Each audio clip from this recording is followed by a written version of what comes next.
I totally made it. So what do you mean now?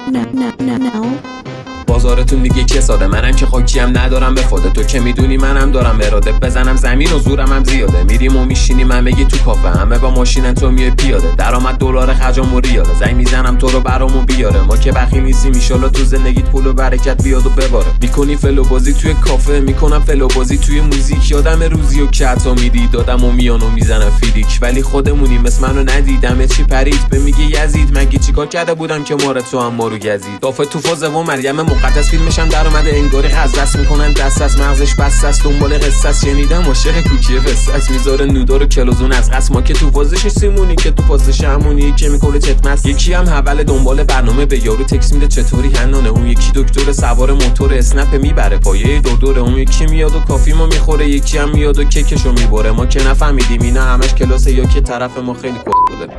داداش والا من bilmiyorum ne diyeyim daxil. Kimin sazıyla hansı sazıyla oynayaq mən qalmışam. Yəni tərəf 1 yox, 2 yox, 10 yox, minüzür olub da ama dadaş, bəs xarabdır. بالا و پایین بری اینجا نقد از خودت هم میدونی که چقدر مسخره است. من که کاری ندارم با این بچه‌ها، ولی اگه شر پچه رو انقدر از پوزشون میده اون با پول ددی اعصابش قاطی دنگشو ندی. کافاته میشه بعد میره بعدی و استوری میکنن عکسای قدی. نداره پولی و نداره قدرت و همشین برون بعد دنبال شهرت و بیا جلو بچین ببینم مهرت و تعهد خوبه نداری تو ارزشو. یکی بهش بگه بس تو لخ نشو، نمیدم بره من از این فرصت و داغون ریششو نداره قدمت و سنگینی میکنه سنگم رو سر تو. همه چی فیک، همه چی دروغ، همه چی الکی آدمو درو. نفر تو پارتی میزنه شیک و اون یکی میگه ویدیو رو شیک کن. چوسیو تو کافه نداره عیب و میخوره میزنه بعد میشه غیب و آمارش در میاد یه مدت فیدو میشه فیدو. اینجا اله شد به قولی یکم شیم کن، همه تو پیج فیکو دیگه بسه.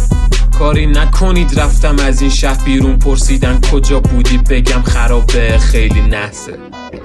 حتی لینی